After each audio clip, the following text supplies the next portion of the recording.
Hello student, जैसे कि पिछले वीडियो लेक्चर में हमने मोलारिटी ऑफ मिक्सचर कैलकुलेट किया था कि मिक्सचर ऑफ दो एसिड है तो हम कैसे सॉल्व करेंगे। मिक्सचर ऑफ टू बेसेस अगर दिया है तो उसकी मोलारिटी कैसे निकाल सकते हैं, और मिक्सचर ऑफ एसिड बेस अगर दिया है तो फाइनल सॉल्यूशन की नेचर क्या होगी, या सॉल्यूशन के अंदर जो रिजल्टेंट या जो भी बचने वाला है एसिड या बेस, उस सॉल्यूशन की मोलारिटी कितनी होने वाली है। आज हम पढ़ने वाले हैं। पहले स्टार्ट करते हैं हम इफेक्ट ऑफ डाइल्यूशन। देखिए, effect of dilution, effect of dilution on molarity या कंसंट्रेशन के ऊपर डाइल्यूशन का इफेक्ट क्या होने वाला है। फॉर एग्जांपल बात करूं, कोई भी जो सॉल्यूशन है, कोई भी आपको एक एक्स जो है मोलारिटी है किसी सॉल्यूशन की, तो डाइल्यूशन करने का मतलब है उस सॉल्यूशन के अंदर हम क्या ऐड कर दें, सॉल्वेंट ऐड कर दें, या addition of solvent to the solution is known as dilution.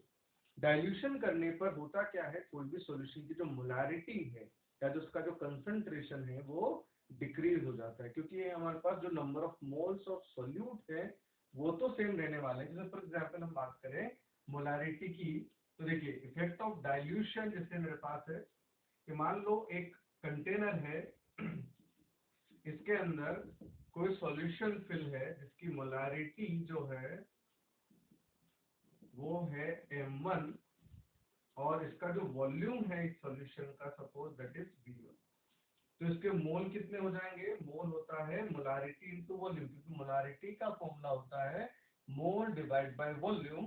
तो मोल हो जाएंगे मोलारिटी इनटू वॉल्यूम। तो यहाँ के मोल कितने हो जाएंगे, सॉल्यूट के मोल m1 इनटू v1। जब मैं इस सॉल्यूशन का डाइल्यूशन कर रहा हूँ, डाइल्यूशन का मतलब इसमें हम क्या ऐड कर रहे हैं, सॉल्वेंट। तो डाइल्यूशन किया, डाइल्यूशन मतलब addition of solvent.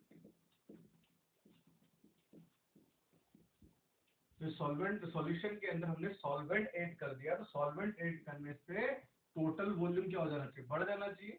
Total volume बढ़ जाएगा तो हमारे पास जो सॉल्यूशन है, तो वॉल्यूम अगर चेंज होगा तो देखो मोलारिटी होता है number of mole by volume. It means अगर आप वॉल्यूम चेंज करोगे तो मोलारिटी भी चेंज हो जाएगी। तो यहाँ पे ये जो रिजल्टेंट सॉल्यूशन बना है, मान लेते हैं इस सॉल्यूशन की जो मोलारिटी है दैट इज m2, पर सॉल्यूशन का फाइनल वॉल्यूम जो हो गया दैट इज v2। m2 इसकी मोलारिटी और फाइनल वॉल्यूम हो गया इसका v2। लेकिन एक चीज अगर हम बात करें तो यहाँ पे जो नंबर ऑफ मोल रहेंगे वो है m2 into v2, molarity into volume, यहाँ से हमने निकाला। लेकिन एक चीज मुझे पता है, हमने सिर्फ सॉल्वेंट ऐड किया है, इट मींस सॉल्यूट का जो अमाउंट है वो पहले और बाद में दोनों टाइम में क्या रहा होगा, सेम रहा होगा। इट मींस सॉल्यूट के मोल जो पहले थे और सॉल्यूट के मोल जो बाद में है दे मस्ट बी इक्वल। तो हम बोल सकते हैं on dilution moles of solute remains same, hence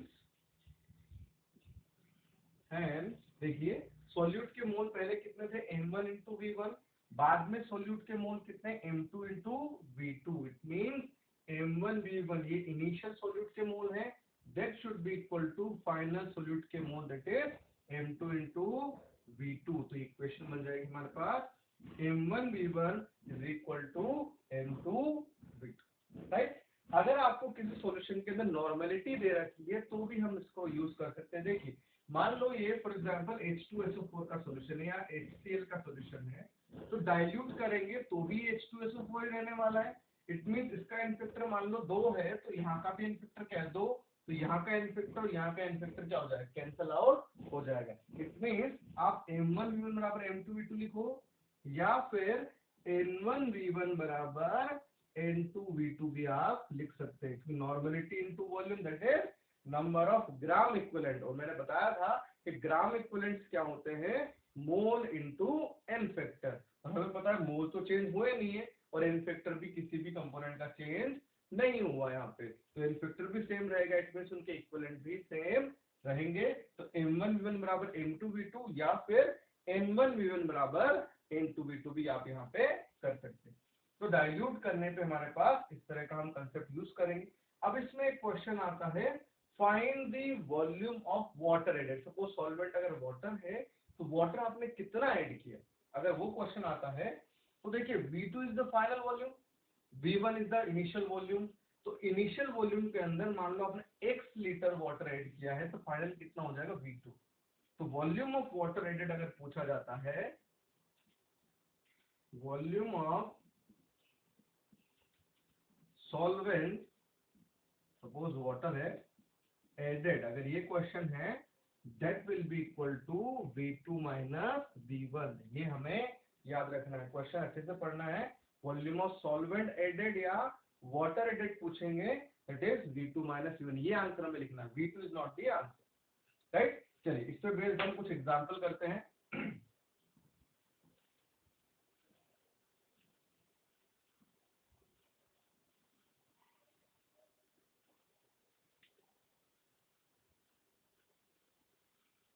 तो कंडीशन है M1 is equal to M2 V2। चलिए एग्जांपल ले लिया हमने। Find the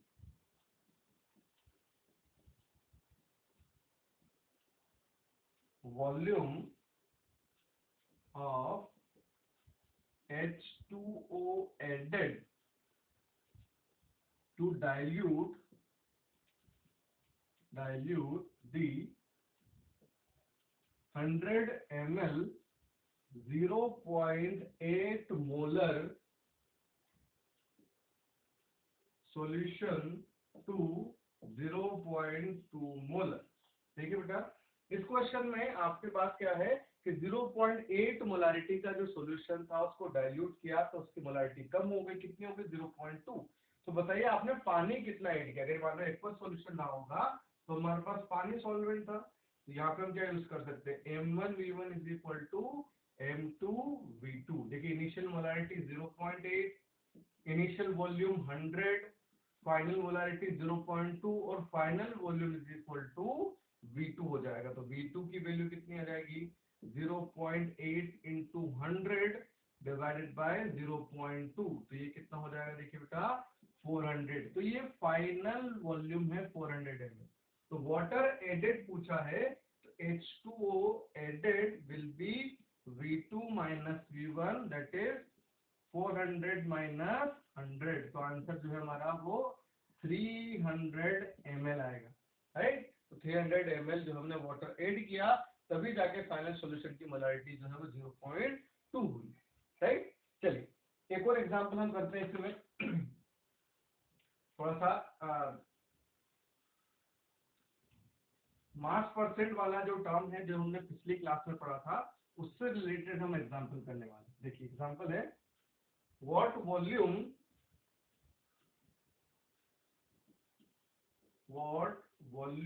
of 75% alcohol by weight, इसकी डेंसिटी गिवन है 0.8 ग्राम पर centimetre cube, must be used to prepare 150 centimeter cube of 30% alcohol by weight और जिसकी डेंसिटी है 0.9 ग्राम पर ml या ग्राम पर सेंटीमीटर क्यूब, ठीक है। ये हमें बताना। चलिए क्वेश्चन है हमारे पास कि what volume of 75% alcohol by weight, मतलब इसका परसेंटेज W/W दिया हुआ है और उस सॉल्यूशन की डेंसिटी भी पता है, इसका वॉल्यूम हमें निकालना है, जिससे हमें ये वाला सॉल्यूशन बनाना है जिसका वॉल्यूम कितना है 150 और जिसका मास परसेंट दे रखा है 30%, राइट। मतलब हमें समझ में आ गया है क्वेश्चन देखिए क्या इस सॉल्यूशन से अगर ये सॉल्यूशन बनाना है मतलब कंसेप्ट कौन सा यूज होगा M1V1 बराबर M2V2, ये डाइल्यूशन का ही कंसेप्ट, ठीक है। कभी भी एक से दूसरा बनाना है इट मींस हमारे पास डाइल्यूशन हमें करना हो। अब डाइल्यूशन के लिए तो हमें क्या चाहिए M1V1 चाहिए। देखो V2 हमें पता है 150, V1 हमें निकालना है। इट मीन M1 M2 अगर हमें पता लग जाएंगे तो आंसर आ जाएगा। चलिए तो पहले हम मोलारिटी निकालते हैं, इनिशियल मोलारिटी। उसके लिए आपको क्वेश्चन में गिवन है 75% एल्कोहल बाय वेट। देखिए इसका मतलब क्या होगा, 75% का मतलब 75 gram alcohol in 100 gram solution, right. तो सॉल्यूट का मास आ गया, सॉल्यूशन का मास आ गया, सॉल्यूशन की डेंसिटी हमें पता है, राइट। तो हम क्या निकाल सकते हैं, वॉल्यूम ऑफ सॉल्यूशन। देखिए यहाँ पे वॉल्यूम कितना हो जाएगा, volume of solution that is mass by density, m by d, और m कितना है 100 और डेंसिटी है 0.8। तो यहाँ पे वॉल्यूम आ गया। तो देखो मोलारिटी कितनी हो जाएगी, m1 is equal to given mass of solute 75। अब एल्कोहल कौन सा है, इसका मॉलिक्यूलर मास हमें नहीं पता, तो m ले लेते इनटू 1000 डिवाइड बाय वॉल्यूम, और वॉल्यूम कितना है 1000 बाय 8, तो 8 का टर्म ऊपर आ जाएगा, मतलब ये m1 हो गया। v1 हमें कैलकुलेट करना है।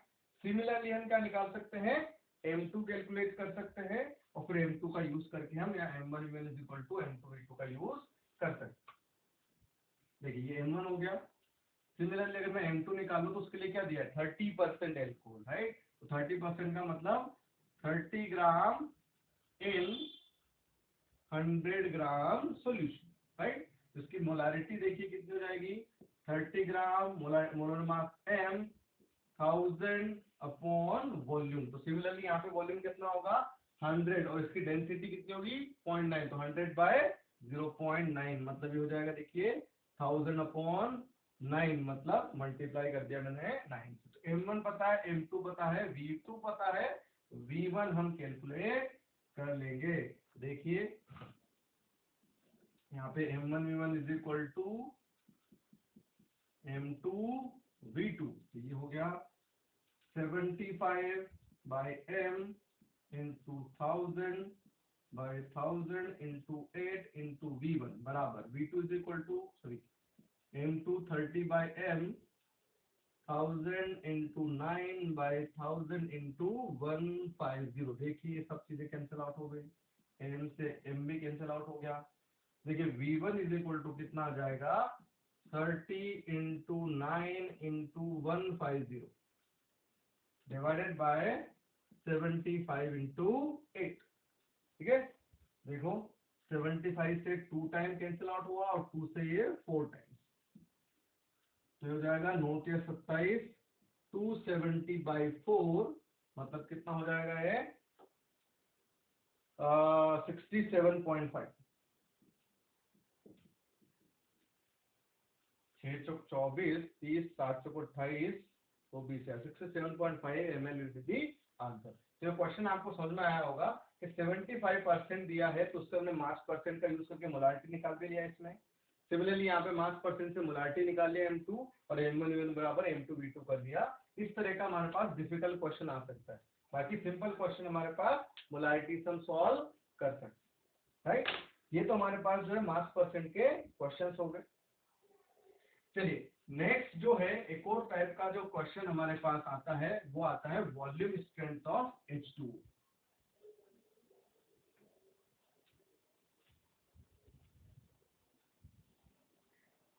वो भी हम डिस्कस कर लेते हैं। That is volume strength of H2O। ये भी एक सिंपल सा टर्म है। जो H2O2 जो सॉल्यूशन है हाइड्रोजन परऑक्साइड, उसके कंसंट्रेशन को एक्सप्रेस करने के लिए जो हम टर्म यूज कर रहे हैं that is volume strength. Similarly ऐसे H2SO4 के लिए भी होता है, पर वो रेडॉक्स में हम पढ़ने वाले हैं।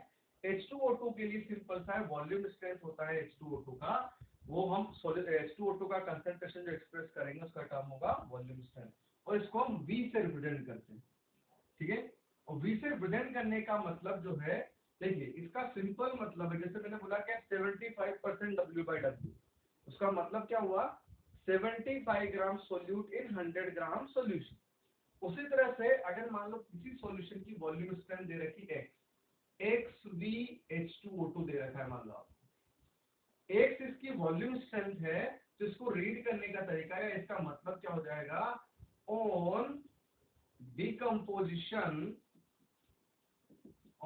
Decomposition of 1 liter H2O2 at NTP। क्या मतलब है, देखिए, on decomposition of 1 liter H2O2 at NTP,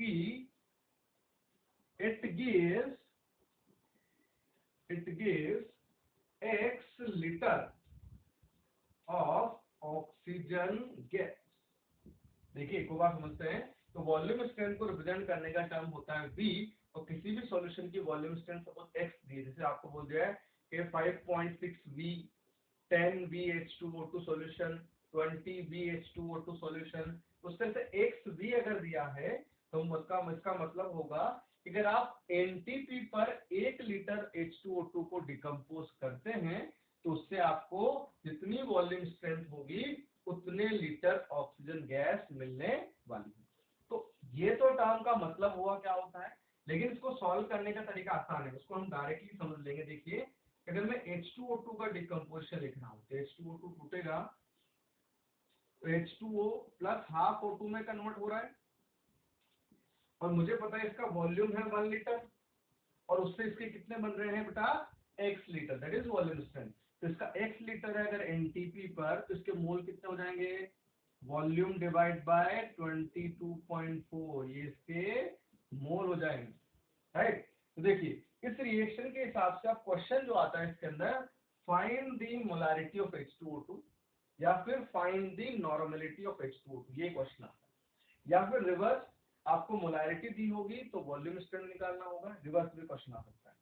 तो देखिए यहाँ पे हाफ मोल O2 है, तो हाफ मोल O2 बनाने के लिए हमें पता है 1 मोल क्या चाहिए, H2O2।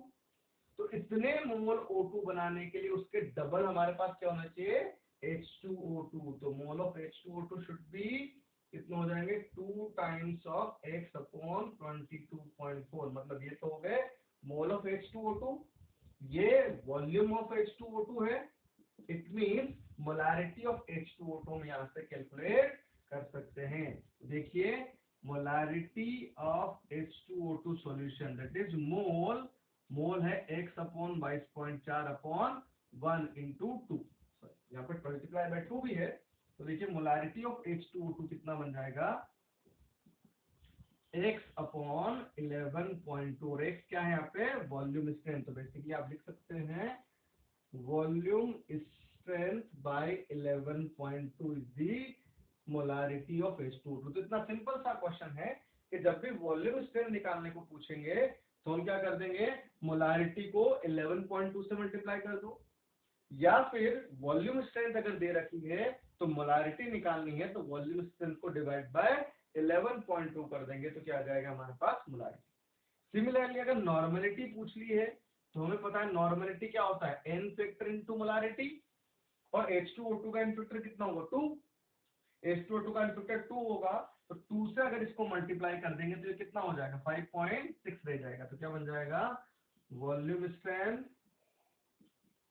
अपॉन 5.6, ये नॉर्मलिटी का फॉर्मूला हो गया। तो हमें सिंपली ये वाला फॉर्मूला जो है याद रखना है, और एक वॉल्यूम स्ट्रेंथ जो टर्म है इसका मतलब याद रखना है कि 1 लीटर H2O2 के डिकम्पोजिशन पर जितनी वॉल्यूम स्ट्रेंथ होती है उतने लीटर ऑक्सीजन गैस प्रोड्यूस होती है, राइट। तो ये वाला टर्म हम याद रखेंगे। चलिए इस पर बेस्ड हम एक आप क्वेश्चन करते हैं।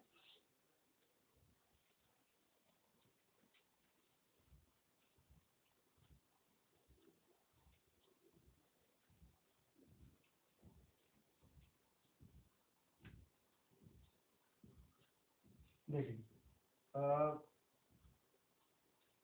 Example,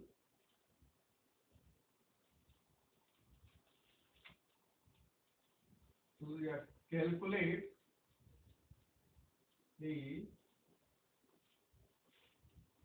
volume strength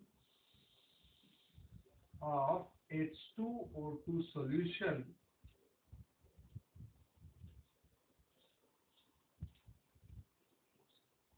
containing 10 gram H2O2 in 250 ml solution, right. देखिए तो इसमें हमारे पास क्या है, 10 ग्राम H2O2 को 250 ml सॉल्यूशन में रखा है। तो इसमें हम क्या निकाल सकते हैं, इसकी मोलारिटी निकाल सकते हैं पहले। देखिए मोलारिटी ऑफ H2O2 कितना हो जाएगा बेटा, given mass 10, molecular mass H2O2 का कितना हो जाएगा 34, 16 इंटू 2 32 प्लस 2 34 इंटू 1000 बाय 250। इसको सॉल्व करेंगे तो ये आ जाएगा, देखिए बेटा 40 बाय 34 इसकी मोलारिटी। और हमें वॉल्यूम स्ट्रेंथ निकालनी है, तो अभी हमने फॉर्मूला पढ़ा है कि molarity is equal to volume strength divided by 11.2। तो वॉल्यूम स्ट्रेंथ क्या हो जाएगी, मोलारिटी इंटू 11.2, मतलब 40/34 into 11.2 is the volume strength. ये हमारा क्वेश्चन का आंसर हो जाएगा, हम इसको मल्टीप्लाई कर सकते हैं, ठीक है। तो इस तरह से हम वॉल्यूम स्ट्रेंथ के क्वेश्चन कर सकते हैं। कभी कभी क्वेश्चन में मोलारिटी की जगह वॉल्यूम स्ट्रेंथ दिया होगा, तो वहां पे m1v1 = m2v2 करके दूसरे सॉल्यूशन की वॉल्यूम स्ट्रेंथ भी पूछ सकते हैं, तो वो भी हम कैलकुलेट कर सकते हैं। चलिए बेटा, तो वॉल्यूम स्ट्रेंथ के बाद हमारे पास जो है कंसंट्रेशन टर्म से रिलेटेड जो सारे टर्म्स है वो हमने डिस्कस कर लिए हैं। इससे रिलेटेड जितने भी मॉड्यूल के अंदर क्वेश्चन है वो सारे आप सॉल्व कर लेना, ठीक है। नेक्स्ट जो हम बात करने वाले हैं that is the reaction stoichiometry, कि कोई भी जो बैलेंस केमिकल रिएक्शन दी होगी उस रिएक्शन का स्टोइकियोमेट्री, मतलब उसके जो कोएफिशिएंट्स हैं उनका यूज करके हम कोई भी रिएक्शन में प्रोडक्ट कितना फॉर्म होने वाला है, रिएक्टेंट कितना बचने वाला है, वो हम कैलकुलेट करने वाले हैं, right.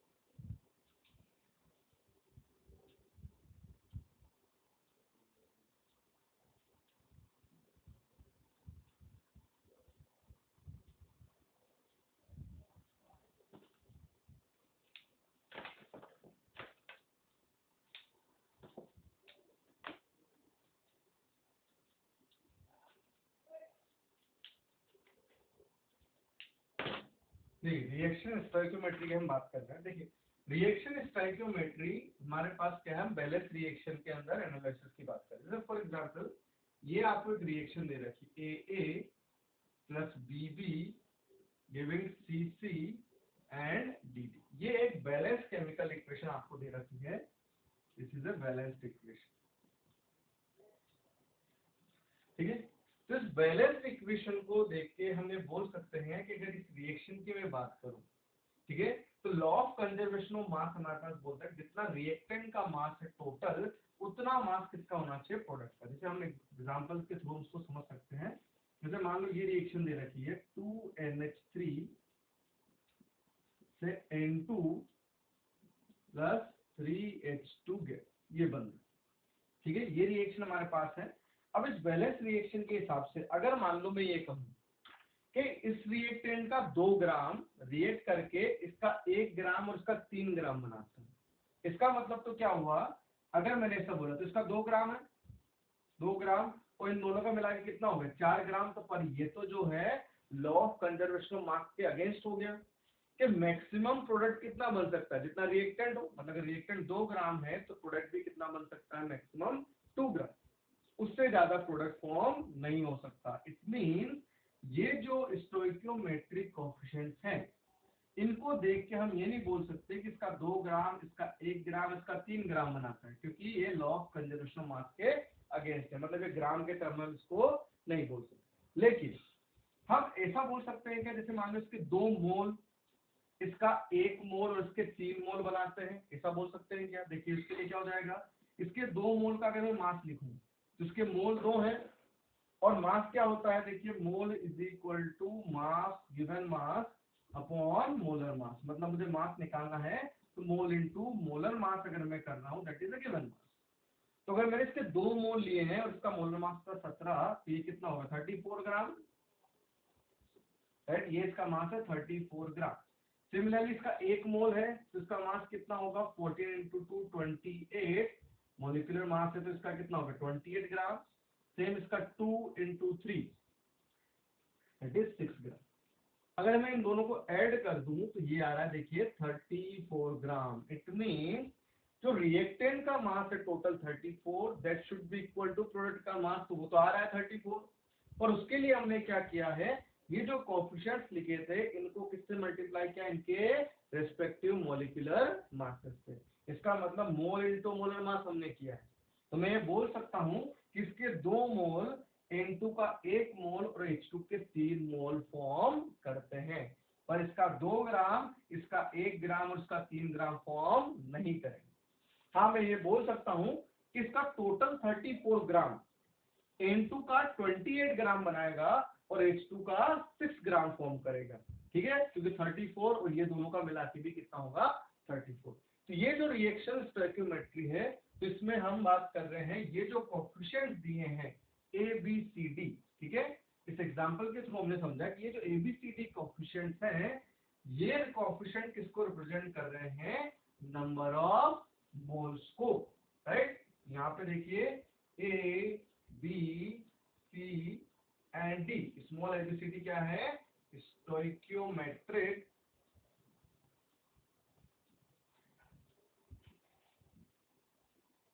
Coefficients of balance chemical reaction. ये जो रिएक्शन दे रखी है इसके स्टोइकियोमेट्रिक कोएफिशिएंट क्या है हमारे पास, स्मॉल एबीसीडी, और बड़े वाले एबीसीडी क्या है, रिएक्टेंट एंड प्रोडक्ट। तो इस रिएक्शन को देख के, अगर ये बैलेंस रिएक्शन है तो इसको हम देख के क्या बोल सकते हैं, जैसे हमने उस एग्जांपल में लिया था, तो बोल सकता हूं A mole of A, right, reacting with B mole of B. A mole A किसके साथ रिएक्शन कर रहा है, बी मोल ऑफ बी के साथ, और क्या बना रहा है, C mole of C plus D mole of D. ये हमारे पास फॉर्म कर रहा है। ये हमारे पास जो देखो हमने रिएक्टेंट के मोल लिए हैं और यहाँ पे किसके मोल है, प्रोडक्ट के मोल। तो रिएक्टेंट के मोल, प्रोडक्ट के मोल, तो इसको हम क्या बोल सकते हैं, मोल मोल एनालिसिस। मतलब कभी क्वेश्चन में रिएक्टेंट के मोल गिवन होंगे और आपसे प्रोडक्ट के मोल पूछे जाएंगे। इट मीन मोल से हम दूसरे के मोल कैलकुलेट कर रहे हैं, इसको तो हम बोल देंगे मोल मोल एनालिसिस। ठीक है, सिमिलरली इस रिएक्शन को देखिए, जैसे हमने ग्राम के टर्म में हमने क्या किया था, अभी मास के टर्म में कैसे निकाला था, इस मोल को किससे मल्टीप्लाई किया था, इसके मॉलिक्यूलर मास से। तो मैं बोल सकता हूँ A into M A is the molar mass of A, ये इसका मास हो गया, plus B into molar mass of B, that should be equal to C into molar mass of C plus D into molar mass of D। मतलब ये क्या होगा, मास of A total, ये हो गया हमारे पास सिमिलरली मास ऑफ बी, और ये हो जाएगा total mass of C, and ये हो जाएगा टोटल मास ऑफ डी।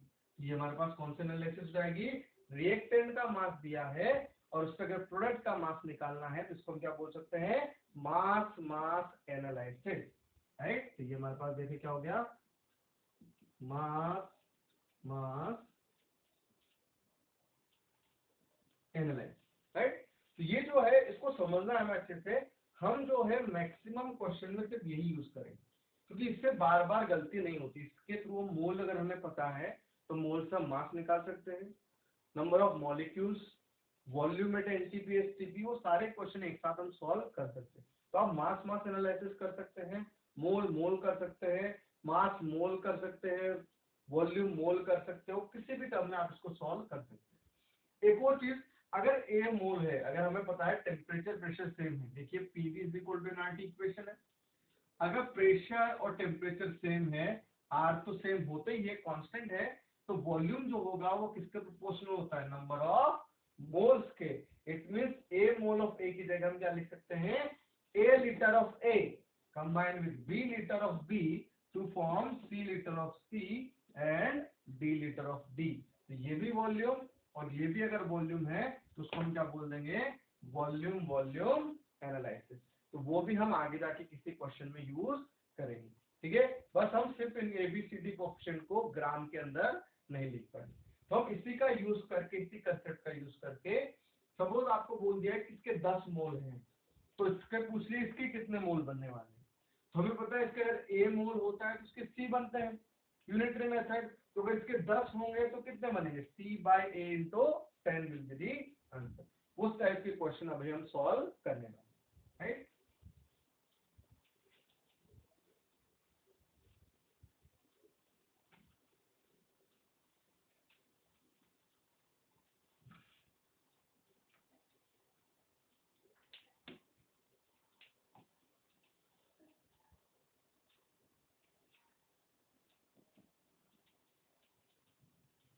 चलिए स्टार्ट करते हैं with example number 1।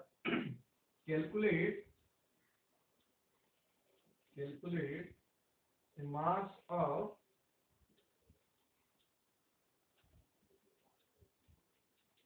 hydrogen gas या mole of mass of hydrogen gas formed by the decomposition of 68 gram ammonia, right. मान लो आपको दे रखा है कि अमोनिया का डिकम्पोजिशन अगर हो रहा है और ये रिएक्शन है बैलेंस्ड N2 गैस और GH2 गैस। सिंपल सा क्वेश्चन है। तो आपको बोला है कि मास ऑफ H2 कितना फॉर्म होगा अगर आप 68 ग्राम NH3 का डिकम्पोजिशन करते हैं। देखिए इस क्वेश्चन को हम रिएक्टेंट का मास दिया है, प्रोडक्ट का पूछा है। एक तो मास के थ्रू भी कर सकते हैं और एक हम मोल के थ्रू भी कर सकते हैं। देखो पहले हम मास के थ्रू सॉल्व करके बताता हूं मैं। मास एनालिसिस के थ्रू भी अगर हम सॉल्व करेंगे, किसी की तरह सॉल्व करवा, हमें एक्चुअली आंसर लेके आना है, पर मोल के थ्रू ज्यादा बेटर होता है। देखिए तो हमें पता है इस बैलेंस रिएक्शन के हिसाब से मैं बोल सकता हूँ इसका मास कितना होगा, 2 into 17 इस अमोनिया का मास है। और यहाँ पे कितना है 3 into H2 को हमारा मास 2, तो ये कितना है 6 ग्राम, दैट इज 34 ग्राम। तो यूनिटरी मेथड के थ्रू हम बोल सकते हैं since 34 gram NH3 on decomposition produce 6 gram of H2, H2 बनाता है 6 ग्राम। तो बताइए 68 ग्राम NH3 अगर होगा आपके पास, that will form 6 by 34 into 68 gram of H2, मतलब ये कितना हो जाएगा 12 ग्राम H2। एक तो तरीका ये है क्वेश्चन को सॉल्व करने का। एक तरीका है हम क्या यूज कर सकते हैं, मोल एनालिसिस भी यूज कर सकते हैं। देखिए मोल के थ्रू अगर हम सॉल्व करेंगे तो क्वेश्चन क्या होगा, पहले हमें निकालना है। देखिए मोल कितने हैं, मोल ऑफ NH3 वो कितने हो जाएंगे बेटा, given mass upon molecular mass. NH3 का गिवन मास कितना है 68, और यहाँ पे मॉलिक्यूलर मास कितना होता है NH3 का। अब ये बैलेंस करने के लिए दो लगाया आगे का ऑप्शन, इसका मॉलिक्यूलर मास 34 नहीं है, NH3 मॉलिक्यूल ये है, तो इसका मॉलिक्यूलर मास हमें 17 लेना है, 34 नहीं। ठीक है, ये कोएफिशिएंट को देख के मोलर मास नहीं बदलते। 68 by 34 मतलब इसके मोल कितने हो जाएंगे 4। तो सिंस हम देख के बोल सकते हैं कि 2 मोल अमोनिया 3 मोल हाइड्रोजन बनाता है इस बैलेंस रिएक्शन के हिसाब से। देखिए यहाँ से यहाँ तक तो बोल सकते हैं 2 मोल NH3 gives 3 मोल H2। देन हमारे पास कितने 4 मोल NH3, देन 4 मोल NH3 वो कितना फॉर्म करेंगे, इसका double, that is 6 mole H2। तो H2 के मोल आ गए 6, तो मास ऑफ H2 निकालना है। तो मास ऑफ H2 क्या हो जाएगा, मोल इनटू मोलर मास, और H2 के मोल है 6 और मोलिकुलर मास है 2, ये कितना हो जाएगा 12 ग्राम, दैट इज द आंसर। 12 ग्राम हमारे पास क्वेश्चन का आंसर हो जाएगा। तो देखिए हम मास के थ्रू भी सॉल्व कर सकते हैं, मोल के थ्रू भी सॉल्व कर सकते हैं। अभी इस वाले क्वेश्चन में मोल से करने में एक आध स्टेप ज्यादा लगी है, लेकिन उसका यूज क्या है। सपोज आपसे इसका वॉल्यूम पूछा होता, तो मास के थ्रू करने के बाद पहले हम क्या करते, इसका मास निकालते, फिर बाद में उसके मोल निकालते और मोल इंटू 22.4 करते तो वॉल्यूम आता। अगर मैं इसमें डायरेक्ट सोल्व करूं तो पहले मैंने मोल निकाल लिए, अब मुझे पता है इसके मोल कितने हैं, तो मोल इंटू 22.4 करूंगा तो इसका वॉल्यूम भी आ जाएगा। राइट, इस तरह से हम क्वेश्चन सॉल्व कर सकते हैं। ठीक है, नेक्स्ट एग्जांपल की हम बात करते हैं।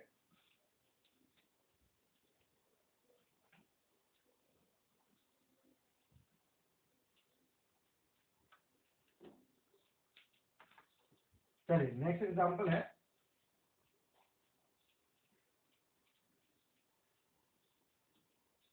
on decomposition of 200 gram CaCO3 fine. पहला चीज हमें कैलकुलेट करना है, fine mass of CaO form, कितना कैल्शियम ऑक्साइड बना वो बताना है, and second volume of CO2 at NTP, CO2 का कितना वॉल्यूम NTP पर रिलीज हुआ वो भी हमें सॉल्व करना है। देखिए ये वाली इक्वेशन हो जाएगी CaCO3 सॉलिड, इसको हीट करेंगे, CaO solid plus CO2 gas हमारे पास फॉर्म होने वाला है इस क्वेश्चन में। तो देखिए अब हमें क्या करना है, या तो हम मास मास के थ्रू सॉल्व करें या मोल मोल के थ्रू। हम मोल मोल का यूज करेंगे। तो पहली चीज मोल ऑफ CaCO3, देखिए वो कितना होंगे बेटा, गिवन मास 200 ग्राम। CaCO3 का मोलिकुलर मास कितना होगा, 40 कैल्शियम का होता है, कार्बन का 12 और ऑक्सीजन का 16 इंटू 3 48, सबको ऐड करेंगे तो ये आ जाएगा 100, तो इसके मोल आ जाएंगे 2। तो इस बैलेंस इक्वेशन के हिसाब से अगर आप देखें तो एक मोल CaCO3 कितना बनाता है, एक मोल CO2 फॉर्म करता है। तो सिंस हम बोल सकते हैं 1 मोल CaCO3 will give 1 mole CaO। तो आपके पास 2 मोल हैं, तो 2 मोल CaCO3 क्या बनाएंगे, 2 मोल CaO। अगर CO2 के बारे में बात करेंगे तो CO2 भी कितना बनेगा, 2 मोल ही बनेगा। तो देखिए 2 मोल CaCO3 वो फॉर्म करेंगे 2 मोल CO2 गैस ऑल्सो। तो हमें पता है CO के मोल भी 2 हैं और CO2 के मोल भी 2 ही हैं। तो हमें पहला और दूसरा क्वेश्चन का आंसर हम कैलकुलेट कर सकते हैं। देखिए क्या हो जाएगा, तो ये वाले का पार्ट का आंसर हो जाएगा मास ऑफ CaO, तो वो हो जाएगा मोल इंटू मोलर मास। तो मोल है 2 और CO का मोलर मास कितना है, ये कैल्शियम का 40 और ये ऑक्सीजन का 16, तो हो जाएगा 56। ये कितना हो जाएगा 112 ग्राम। सिमिलरली सेकंड क्वेश्चन वॉल्यूम निकालना है, तो वॉल्यूम एनटीपी पे क्या होता है, mole into 22.4 and mole is 2 into 22.4, तो answer will be 44.8 litre will be the answer for this question. चलिए नेक्स्ट एग्जांपल लेते हैं इसके अंदर हम। इट इज एक और इस टाइप का क्वेश्चन भी होता है, calculate the mass of Mg या mass of O2 required for the oxidation of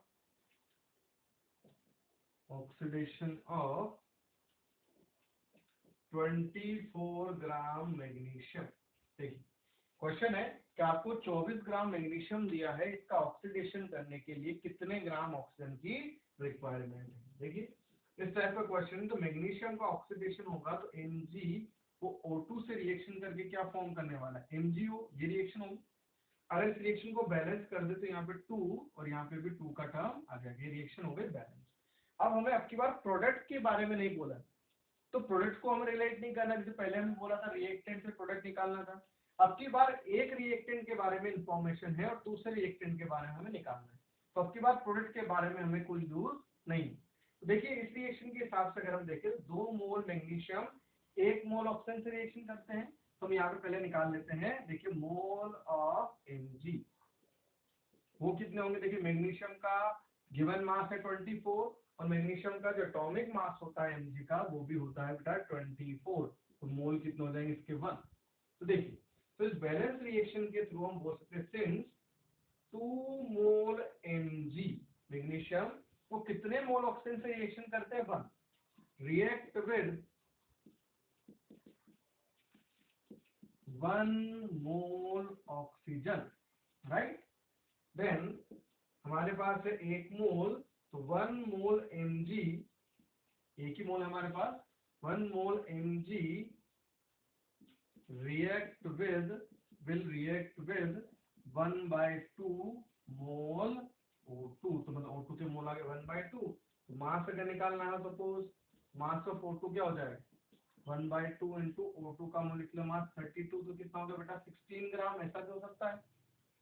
या फिर वॉल्यूम अगर निकालना होता, वॉल्यूम एट एनटीपी, तो वो कितना होता 1/2 इंटू 22.4, तो ये क्या जाता है बेटा 11.2 litre will be the answer. तो अगर मान लो एक रिएक्टेंट और दूसरे रिएक्टेंट की इंफॉर्मेशन है तो भी हम सवाल को इस तरह से सॉल्व कर सकते हैं, ठीक है। चलिए एक और टाइप का एग्जांपल हम लेते हैं रिएक्शन स्टोइकोमेट्री का।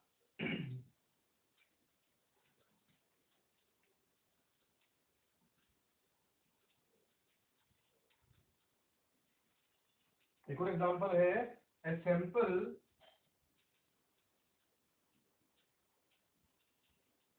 Of mass 1000 kg contain 2.4% carbon by mass, right. इसका मतलब हुआ कि 1000 ग्राम का आपके पास सैंपल है जिसके अंदर कार्बन कितना है इसका 2.4%, ठीक है, by mass. Find the mass of CO2 gas produced on combustion, right. Question के अंदर है कि आपका जो सैंपल है उसका अगर कंबशन करते हो तो CO2 कितना प्रोड्यूस होगा, राइट। अब मुझे पता है कि मेरे पास जो सैंपल है वो 1000 ग्राम का है, तो 1000 केजी का सैंपल है और इसके अंदर जो कार्बन है वो क्या है टोटल का 2.4%, तो हम निकाल सकते हैं। देखिए यहाँ से मास ऑफ कार्बन वो कितना है 2.4% है टोटल का, और टोटल कितना है 1000 केजी, मतलब वो कितना हो जाएगा बेटा, देखो यहाँ से मल्टीप्लाई करेंगे तो 24 केजी हमारे पास क्या है कार्बन रहने वाला है। तो कार्बन का अगर कंबशन होगा तो C+O2 विल फॉर्म CO2, तो कार्बन का 1 मोल कितने मोल CO2 बनाएगा 1 मोल, तो हम यहाँ पे पहले क्या निकाल सकते हैं मोल ऑफ कार्बन।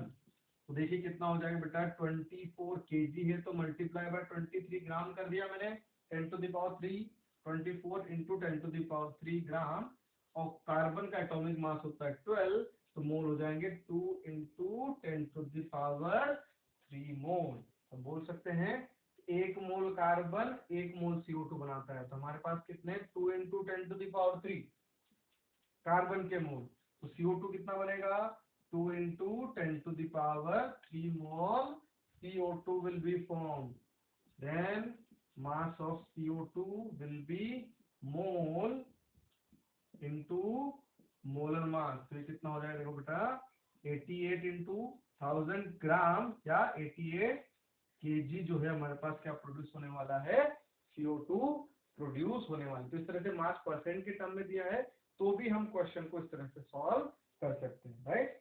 चलिए एक एग्जांपल अपन वॉल्यूम एनालिसिस वाला कर लेते हैं कि आपको रिएक्टेंट का वॉल्यूम दिया है और प्रोडक्ट का वॉल्यूम पूछा है।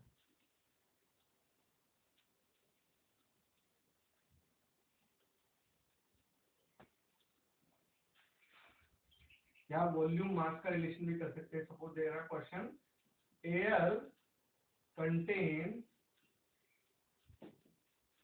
20% O2 बाई वॉल्यूम, इसका मतलब हुआ कि टोटल वॉल्यूम अगर 100 लीटर हुआ तो एयर के अंदर 20 लीटर क्या होगा ऑक्सीजन, तो बाकी 80 लीटर क्या होगा रिमेनिंग गैसेस होने वाले हैं, right. What volume of air is needed for complete combustion of 80 ग्राम या what 80 ग्राम मीथेन। सपोज आपको 80 ग्राम मीथेन दिया है, इस 80 ग्राम मीथेन का कंबशन करने के लिए, कंप्लीट कंबशन के लिए एयर का वॉल्यूम कितना रिक्वायर्ड है। इस तरह के क्वेश्चन जो है काफी इंपॉर्टेंट है। देखिए हमें पता है कि 80 ग्राम अगर CH4 का कंबशन करना है तो पहले रिएक्शन लिखते हैं कंबशन, तो बैलेंस कर सकते हैं CH4 O2। तो अगर एक कार्बन है तो CO2 कितने होंगे, एक। ये बैलेंस करने का तरीका आसान। यहाँ पे 4 है तो उसके आधे वाटर बनेंगे, तो आधा हो गया 2, तो 2H2O बनने वाला है। तो ऑक्सीजन कितना हो जाएंगे 2 और 2 4, तो यहाँ पे 2 लगा दिया, 2 × 2 4। अब देखिए सिंस वी नो कि 1 मोल के लिए 2 मोल ऑक्सीजन चाहिए, तो हमें क्या पता होना चाहिए, मोल ऑफ CH4 पहले चीज हो जाएंगे। गिवन मास 80 ग्राम अपॉन मॉलिक्यूलर मास, तो 12 + 4 16 इज द मॉलिक्यूलर मास, तो मोल कितना हो जाएंगे, देखिए बेटा 5। तो 5 मोल हमारे पास क्या है CH4 के। Since 1 mole CH4 react with या required 2 मोल O2, तो यहाँ पे हमारे पास 5 मोल CH4 है, तो वो कितने से रिएक्ट करेगा बेटा, 2 × 5 दैट इज 10 मोल O2। देखिए O2 के मोल है 10, तो एनटीपी पे वॉल्यूम अगर निकालना है हमें, ये NTP what volume at NTP, तो अगर एनटीपी पे वॉल्यूम अगर हमें निकालना है तो वॉल्यूम क्या होना चाहिए, मोल इंटू 22.4, मतलब 10 × 22.4 करेंगे तो वो हमारा आंसर आना चाहिए था। लेकिन हमें पता है यार एयर का वॉल्यूम कितना, क्योंकि ऑक्सीजन का जो वॉल्यूम है वो तो कितना होगा, देखो volume of O2 at NTP that will be mole into 22.4 that is 224 litre, ये हमारा ऑक्सीजन का वॉल्यूम है। बट इन क्वेश्चन हमसे पूछा है वॉल्यूम ऑफ एयर। देखिए एयर का वॉल्यूम अगर निकालना है और एयर के अंदर ऑक्सीजन कितना है 20%, इसका मतलब अगर मुझे 20 लीटर ऑक्सीजन चाहिए तो एयर कितना लेना पड़ेगा 100 लीटर, ये मतलब हुआ। तो अगर इतना हमारे पास 224 लीटर हमें क्या निकालना है, वॉल्यूम ऑफ O2 रिक्वायर्ड है, तो इसका 5 गुना क्या होना चाहिए, एयर का वॉल्यूम। तो ये हमें याद रखना है, इंपॉर्टेंट है रिलेशन। तो volume of air that should be equal to 5 into volume of O2, ये इंपॉर्टेंट रिलेशन है। तो एयर का वॉल्यूम का जब भी क्वेश्चन आए, ऑक्सीजन का वॉल्यूम निकालो, उसका 5 गुना कर देंगे, तो यहाँ पे हमारा जो आंसर हो जाएगा वॉल्यूम ऑफ एयर वो कितना हो जाएगा 5 times of volume of oxygen. Answer क्या हो जाएगा, देखिए volume of air required is equal to 5 × 224 litre हो जाएगा।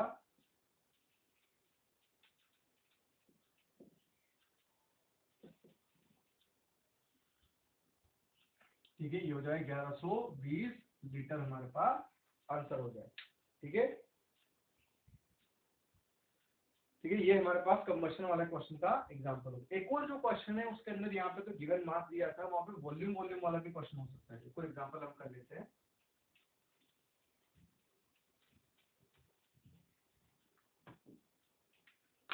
एक और एग्जांपल है, calculate volume of air required for complete combustion of 10 लीटर C2H2, ठीक है, at same temperature and pressure. Pressure temperature same दिया है आपको, तो सेम प्रेशर टेम्परेचर पर आपको C2H2 का जब हम कंबशन कर रहे हैं तो कितना एयर रिक्वायर्ड है। देखिए तो C2H2 plus O2 will give 2CO2 plus H2O। ये रिएक्शन हमारे पास, ये बैलेंस कर दे, दैट इज 5/2। तो हमें पता है कि वॉल्यूम एनालिसिस अगर मैं कर रहा हूँ तो प्रेशर टेम्परेचर सेम दिया है, मतलब वॉल्यूम इज प्रोपोर्शनल टू मोल है। तो सिंस इसका एक मोल कितने मोल से रिएक्शन करता है 5/2, तो अगर इसका 10 लीटर है तो इसके कितने हो जाएंगे 5/2 इंटू 10 लीटर O2 होना चाहिए। मतलब डायरेक्टली हम लिख सकते हैं तो volume of O2 that will be equal to 5/2 into 10, मतलब ये हो जाएगा 25 लीटर। और 25 लीटर क्या है ऑक्सीजन, तो वॉल्यूम ऑफ एयर कितना हो जाएगा, देखो volume of air will be 5 गुना, मतलब 125 litre will be the answer. हमेशा एयर वाला अगर क्वेश्चन है तो वॉल्यूम ऑफ ऑक्सीजन का 5 गुना हमें कर देना, क्योंकि नेचर में हमने ऐसा अज्यूम किया हुआ है कि 20% ऑक्सीजन है, बाकी रिमेनिंग 80% क्या है नाइट्रोजन या अदर। ठीक है, ये हमारा क्वेश्चन जो है, इस तरह के क्वेश्चन हम सॉल्व कर सकते हैं। ठीक है, चलिए ये तो हमारा हो गया सिंगल रिएक्टेंट बेस्ड क्वेश्चन। मतलब अभी तक हमने जितने भी क्वेश्चन किए हैं उनमें सिर्फ और सिर्फ इंफॉर्मेशन सिर्फ एक रिएक्टेंट के बारे में। अगर मान लो आपको इंफॉर्मेशन एक से ज्यादा, मतलब 2 रिएक्टेंट या 2 से ज्यादा रिएक्टेंट के बारे में इंफॉर्मेशन है, तो फिर ऐसे क्वेश्चन हम किस तरह से सॉल्व करेंगे। देखिए, तो ऐसे क्वेश्चन सॉल्व करने के लिए एक कंसेप्ट हम पढ़ते हैं, दैट इज लिमिटिंग रिएजेंट का कॉन्सेप्ट।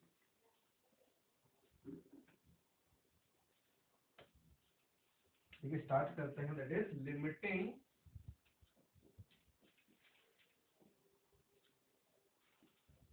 रिएजेंट।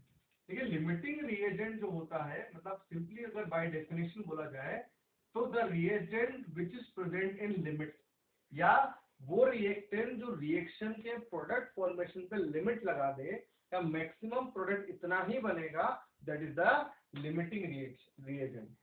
या फिर एक और डेफिनेशन बोल सकते हैं, the reactant which is completely consumed during the reaction, मतलब जो रिएक्शन में कंप्लीटली खत्म हो जाएगा, that is limiting reagent. The definition लिख सकता हूं मैं, द रिएजेंट या reactant which is completely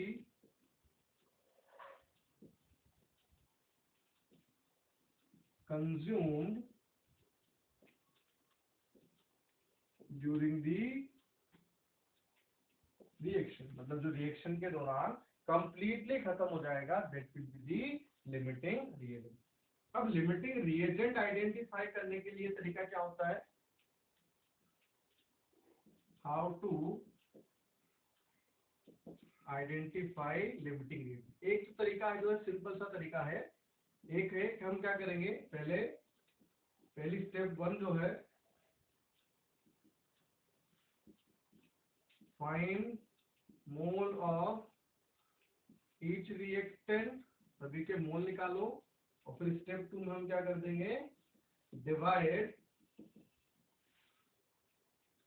bye there stoichiometric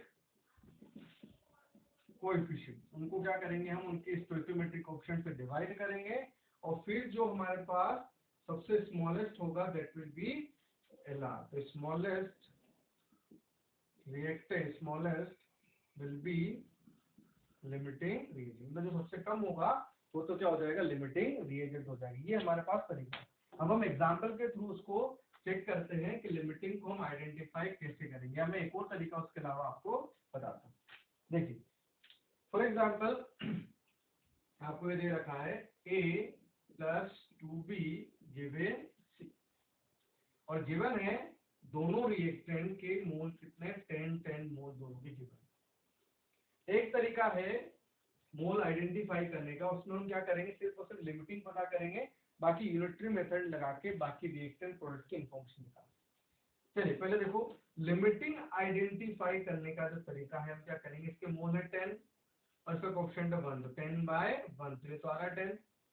similarly इसके मोल है 10 और इसका कोएफिशिएंट कितना है 2, तो 10/2 कितना आ रहा है 5, मतलब जो स्मॉलर नंबर होगा दैट विल बी LR। तो इसमें B क्या है, लिमिटिंग रिएजेंट, तो A क्या हो जाएगा, एक्सिस रिएजेंट, वो एक्सिस में प्रेजेंट है। अब अगर मान लो मुझसे क्वेश्चन में पूछा जाए कि सी के मोल कितने बनेंगे, तो हम एलआर का यूज करके ही अब प्रोडक्ट फॉर्मेशन की बात करेंगे। तो हम क्या बता सकते हैं कि 2 मोल सिंस 2 मोल बी जो है वो किससे क्या बनाता है 1 मोल सी। तो बताइए हमारे पास कितने थे बी के 10 मोल, तो 10 मोल बी कितना बनाएंगे बेटा 1/2 × 10 मतलब 5 मोल ऑफ तो सी के कितने मोल बनेंगे 5। सिमिलरली एक और क्वेश्चन ऐसा आता है कि एक एक कितने मोल बचे वो भी अगर निकालना है, उसके लिए हम क्या कर सकते हैं, देखो देखो हम बोल सकते हैं since 2 mole B react with 1 mole A, इस रिएक्शन के हिसाब से कि बी के 2 मोल ए के 1 मोल से रिएक्शन करते हैं, तो हमारे पास कितने थे 10, तो 10 मोल बी रिएक्ट विद 5 मोल ए, ए के 5 मोल तो रिएक्शन कर चुके हैं, एक एक कितने मोल बचे, तो मोल of A left will be 10 थे, 10 में से 5 रिएक्शन कर गए तो आंसर विल बी 5। अब जो भी निकालना है मास वगैरह हम निकाल सकते हैं। एक तरीका तो ये था, एक और तरीका मैं आपको बताता हूँ, उसके अंदर हमें फिर ये टर्म करने की जरूरत नहीं पड़ेगी, ये वाला जो पार्ट है वो इसके भी हम कर सकते हैं, यहीं पर सब कुछ सॉल्व कर सकते हैं। ठीक है,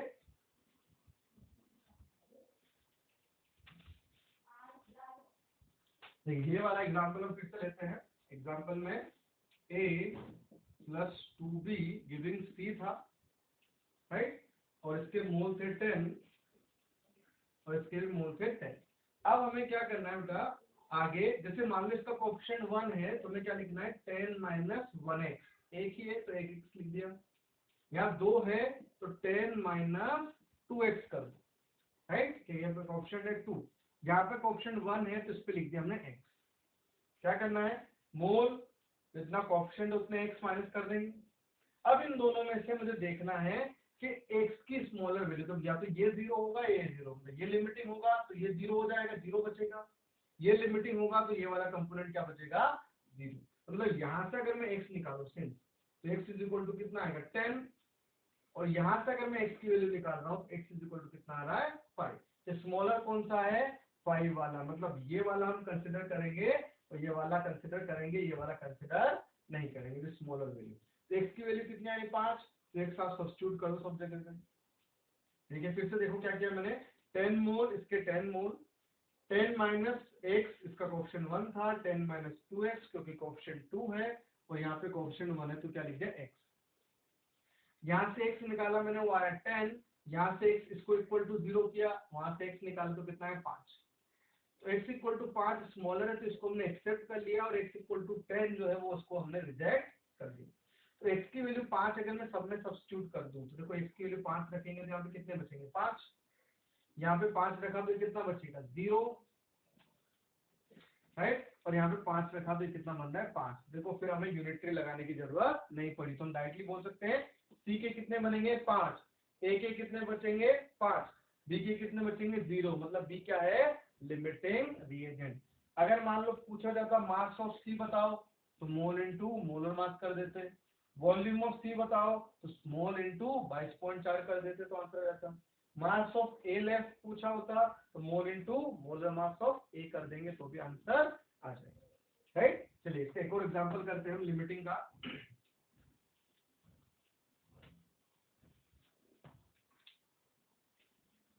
एग्जांपल है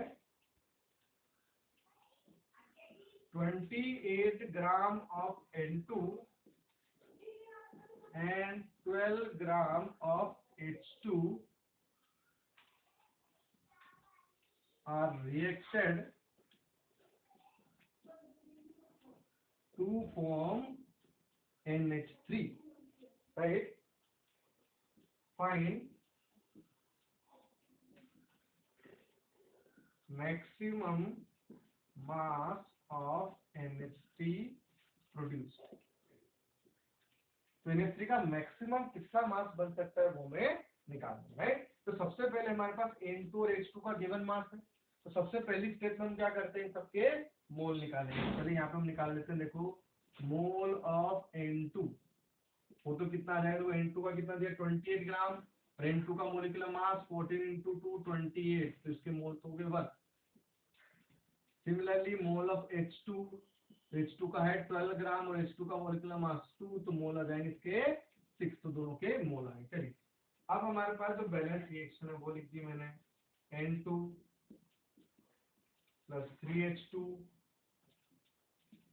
giving 2NH3, ये हमारे पास बैलेंस रिएक्शन, राइट। अब इस रिएक्शन के हिसाब से मोल देखिए, इनिशियल कितने हैं N2 के 1, H2 के मोल कितने हैं 6, तो हम क्या करने वाले हैं, इसका कोएफिशिएंट 1, तो 1 माइनस x 6 माइनस 3x, इसका कितना हो जाएगा 2x। सारे आंसर एक साथ हम निकाल सकते हैं। देखिए तो यहाँ से अगर मैं इसको जीरो कर रहा हूँ तो x इज इक्वल टू कितना आ रहा है बेटा 1, इसको जीरो कर रहे हैं तो x इज इक्वल टू कितना आएगा बेटा, देखिए 2, 6 माइनस 3x बराबर 0, x बराबर 2, तो x की स्मॉलर वैल्यू कौन सी है 1, मतलब इसको रिजेक्ट करेंगे और इसको एक्सेप्ट कर लेंगे, तो x की वैल्यू 1 सब्स्टिट्यूट करो तो ये कितना बचेगा 0 मोल, यहाँ पे 1 सब्स्टिट्यूट किया तो कितना बचेगा 3 मोल, यहाँ पे सब्स्टिट्यूट किया तो बनेगा कितना 2 मोल। मतलब मैं बोल सकता हूँ कि हमारे पास NH3 के कितने मोल बने 2, H2 के कितने मोल बचे हैं 3। तो क्वेश्चन में अगर मान लो पूछा होता मास ऑफ NH3 फॉर्म कितना बना 2 into 17, इसका मोलर मास होता है मतलब 34 ग्राम बना है। Mass of H2 left, H2 का कितना मास बचा है, तो मोल है H2 के बेटा 3 और H2 का मॉलिक्यूलर मास कितना होता है 2, तो कितना हो जाएगा 6 ग्राम इसका बचा हुआ है। तो इस तरह से क्वेश्चन को आसानी से सॉल्व कर सकते हैं। कोई भी क्वेश्चन दिया हो हम उसको इस तरह से सॉल्व कर सकते हैं। कभी कभी हो सकता है दोनों भी लिमिटिंग हो सकते हैं, दोनों लिमिटिंग होंगे मतलब पूरा का पूरा रिएक्टेड किसमें कन्वर्ट हो जाएगा प्रोडक्ट के अंदर, तो मास ऑफ प्रोडक्ट कितना हो जाएगा मैक्सिमम, अगर दोनों लिमिटिंग हुए तो कितना हो जाएगा, जितना मास ऑफ रिएक्टेंट है उतना मास ऑफ प्रोडक्ट हमारे पास बनने वाला, राइट। ये हमारे पास लिमिटिंग रिएजेंट कंसेप्ट बेस्ड जो है कुछ क्वेश्चन होंगे। चलिए तो लिमिटिंग वाले जितने भी क्वेश्चन रहेंगे आप उनको इस तरह से सॉल्व कर लेना। नेक्स्ट जो टर्म हम पढ़ते हैं दैट इज परसेंटेज प्योरिटी।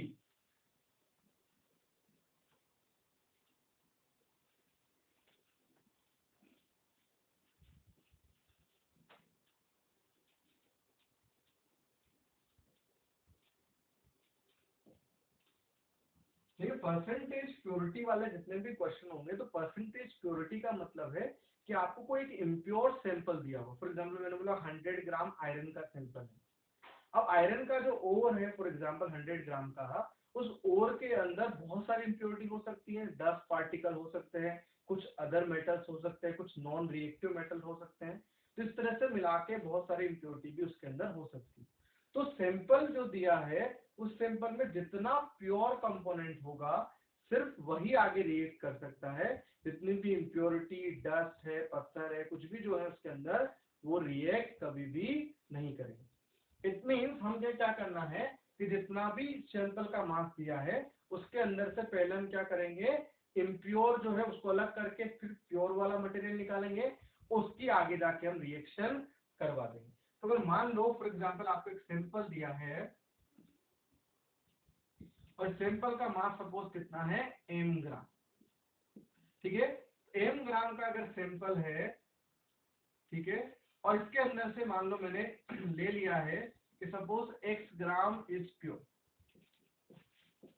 अगर आपको प्योर x ग्राम जो है वो पता लग जाए तो इसकी परसेंटेज प्योरिटी कितनी हो जाएगी, देखिए जितना प्योर है x अपॉन टोटल है m इंटू 100, इसका मतलब परसेंटेज प्योरिटी किसी भी सैंपल की निकालनी है तो क्या बोल सकते हैं एक्चुअल उसके अंदर कितना मास है अपॉन टोटल मास कितना है इंटू 100, मतलब actual mass upon total into 100 will be the percentage purity.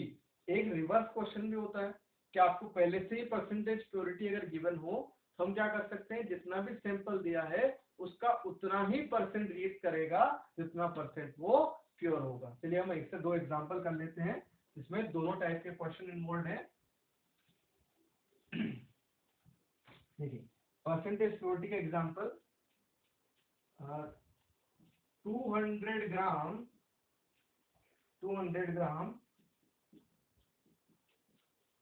impure sample of CaCO3 is heated,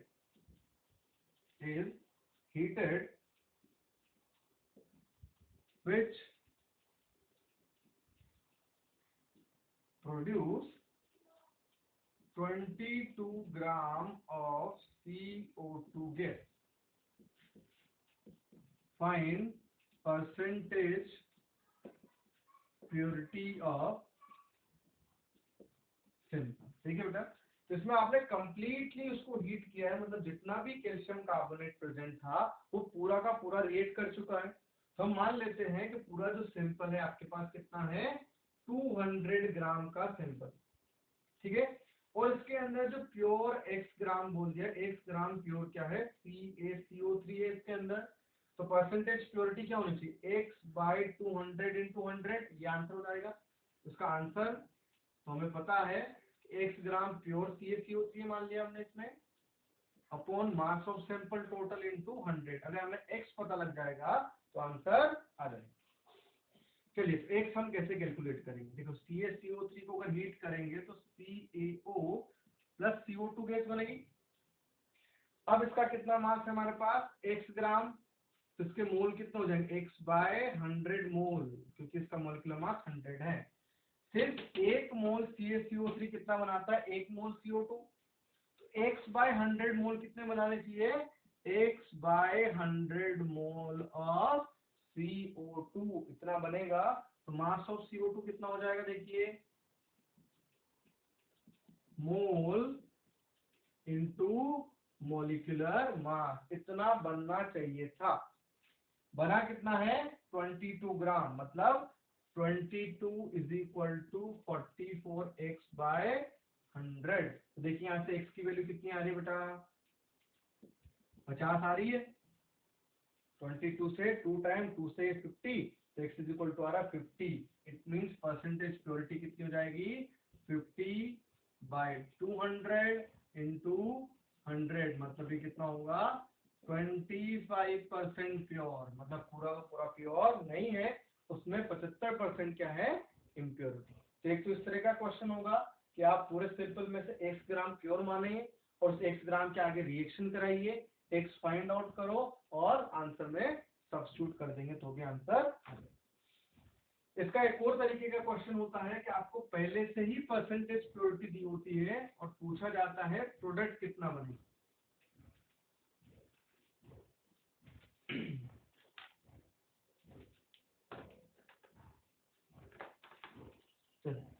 तो आपको बोल दिया है 16.8 gram of MgCO3 which is 80% pure, ठीक है। Assuming impurity